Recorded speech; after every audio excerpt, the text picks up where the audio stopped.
ప్రతి ఊరిలో ఏదో ఒక తెలియని మిస్టరీ ఉంటుంది.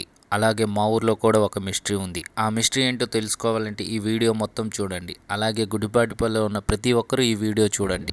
పురాతనమైన బంగ్లా అనమాట ఇది.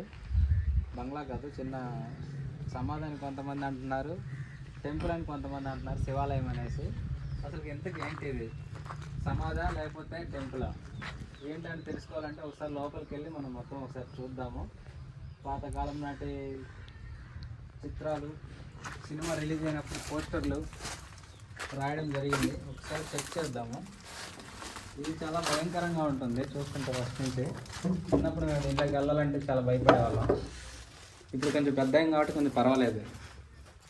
చూసినట్లయితే లోపల ఇలా ఉంటుందండి. ఈ బొమ్మలు ఇవి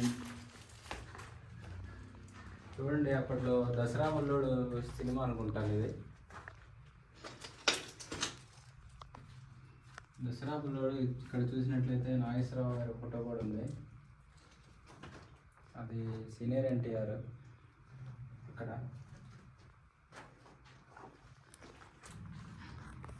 ఇవి చూసినట్లయితే పాతకాలం బాణాలు అనమాట. అవి రాగులు అవి దాచుకునే వాళ్ళం, సజ్జలు అవి. ఇక్కడ చూసినట్లయితే శివుడి బొమ్మలు అవి చిత్రీకరించడం జరిగింది. ఆంజనేయ స్వామి అనుకుంటారా ఇక్కడ అక్కడ. ఇక్కడ ఆంజనేయ స్వామి గాల్లో ఎగిరిపోతున్నప్పుడు, ఇది కొండను తీసుకుని వెళ్తున్నప్పుడు డ్రాయింగ్ అనమాట. అది ఎవరో చక్కగా చాలా బాగా గీశారు. ఇటువైపు వస్తే ఇటువైపు తీసుకురా.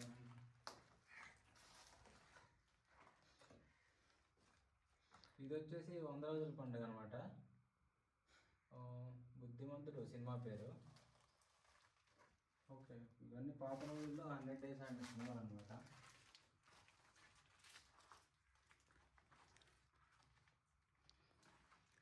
ఇది చూస్తుంటే బొగ్గులతో గీసినట్టుంది. చాలా సంవత్సరాల నుంచి అలాగే ఉన్నాయి. పోవడం అనేది కూడా. కానీ ఇక్కడికి రావడానికి చాలామంది డేర్ చేయరన్నా. ఎవరు చేయరు. ఇవేంటి చూస్తే కొంచెం డిఫరెంట్గా ఉన్నాయి. శివలింగాలు పెట్టారు. చూస్తే వరుసగా శివలింగాలు లాగానే ఉన్నాయి. కానీ మొత్తం కొంతమంది ఇక్కడ నాగమయ్య కాపలా ఉంటున్నారని మా ఊరు ప్రజలు అంటున్నారు. ఇప్పుడు కూడా నేను లోపలికి వచ్చినప్పుడు బయట అంటున్నారు, లోపల నాగమయ్య ఉంటుంది, పాము ఉంటుంది, చెప్పులు వేసుకుని వెళ్ళొద్దని. కానీ తేలు కూడా కొడితే మాకు ఇబ్బంది అయిపోద్దని వేసుకుని వచ్చాము. సరే, ఒకసారి అయితే లోపల చూద్దాం. ఇది వచ్చేసి లోపల అనమాట. ఇది సమాధి లేకపోతే శివలింగం అనేది కొంచెం చూడాలి మనం. మనమైతే రిస్క్ చేసి ఇంత దూరమే రాగలిగాము. లోపలికి కూడా వెళ్ళొచ్చు. మీకోసం ఫ్రెండ్స్ మేము కొంచెం లోపలికి వెళ్ళదలుచుకుంటున్నాము. ఏమైనా అయితే కొంచెం పైన కూడా చూద్దాం. ఏదో పాముల సౌండ్ లాగా వచ్చింది, భయపడ్డాం కొంచెం. ఓకే, కొంచెం లోపలికి వెళ్ళాలి. ఇప్పుడు అన్నగారు అయితే చాలా రిస్క్ చేసి లోపలికి బయలుదేరుతున్నాడు. వెళ్ళాను లోపలికి. చూస్తుంటే చాలా భయంకరంగా ఉంది లోపల మాత్రం. లోపల అది కట్టిన తీరు చూస్తే చాలా పాతకాల పద్ధతిలో కట్టి ఉన్నారు. పైన చూసినట్లయితే ఆ డిజైన్ అది. కానీ చాలా అంటే ఇంకా ముందుకెళ్తే అది చాలా పాతకాలం డిజైన్ చూడన్నా. అదే కదా చెప్పాను నేను. చిన్నప్పుడు దాని పైకి కూర్చొని ఆడుకునే వాళ్ళం. ఇది వచ్చేసి ఇది సమాధి లేకపోతే శివలింగం అనేది. సమాధి కాదు, ఏం కాదు, శివలింగమే. అసలు తెలియకుండా ఉంది ఇంతవరకు కూడా. ఇది ఎన్ని ఇయర్స్ ఓల్డ్ మీరు చెప్పగలరా? ఇది దగ్గరగా ఇది 200 ఇయర్స్ బ్యాక్ అండి.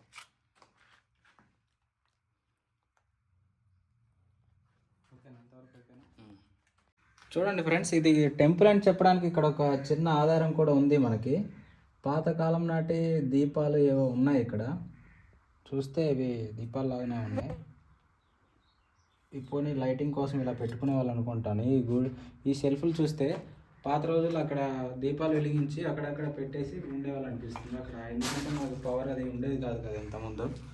ఇవన్నీ చూసినట్లయితే అక్కడ చుట్టూ చూపించాను. ఆ చుట్టూ మొత్తం ఇలా ఉన్నాయి. బహుశా అవి వెలుగు కోసం పెట్టుకొని ఉంటారు ఆ రోజుల్లో. ఈ పైన కూడా చూసినట్లయితే ఈ రాళ్ళు చాలా బాగా స్ట్రాంగ్గా ఉంటాయి. రాళ్ళు పెద్ద రాళ్ళు అనమాట. ఈ కట్టడాలు చూస్తే ఈ రాతి కట్టడాలు ఈ పిల్లర్లు చూసినట్లయితే చూడండి ఫ్రెండ్స్, చాలా స్ట్రాంగ్ ఉన్నాయి. 200 సంవత్సరాల క్రితం నుంచి కూడా చాలా గట్టిగా దృఢంగా ఉన్నాయి అన్నమాట. ఆ రోజుల్లో మట్టి అది పెట్టి బాగా గట్టిగా సిమెంట్ అది పెట్టారు.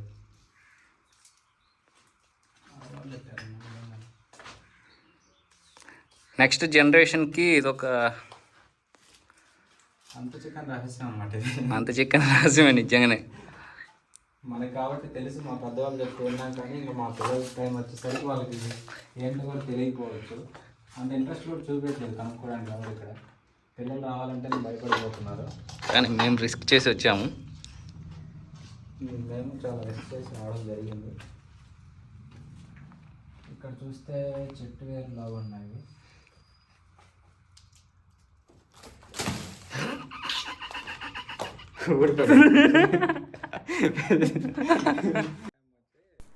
మా విలేజ్లో ఉన్న చాలామందికి ఈ గుడి గురించి కానీ లోపల అసలు ఏముంది అన్న విషయం కూడా ఎవరికి తెలియదు. సో అలాంటి వాళ్ళకు ఏముంది అని తెలియజేయడానికి ఈ వీడియో తీసాము. ఇలాంటి గుడి మన ఊర్లో ఉన్నందుకు మనం చాలా హ్యాపీగా ఫీల్ అవ్వాలి. అలాగే ఈ గుడిని రక్షించుకోవాల్సిన బాధ్యత మన మీదనే ఉంది. ఈ గుడిని నెక్స్ట్ జనరేషన్కి గిఫ్ట్గా ఇవ్వాల్సిన బాధ్యత కూడా మన మీదనే ఉంది. సో దీన్ని రక్షించుకుందాం.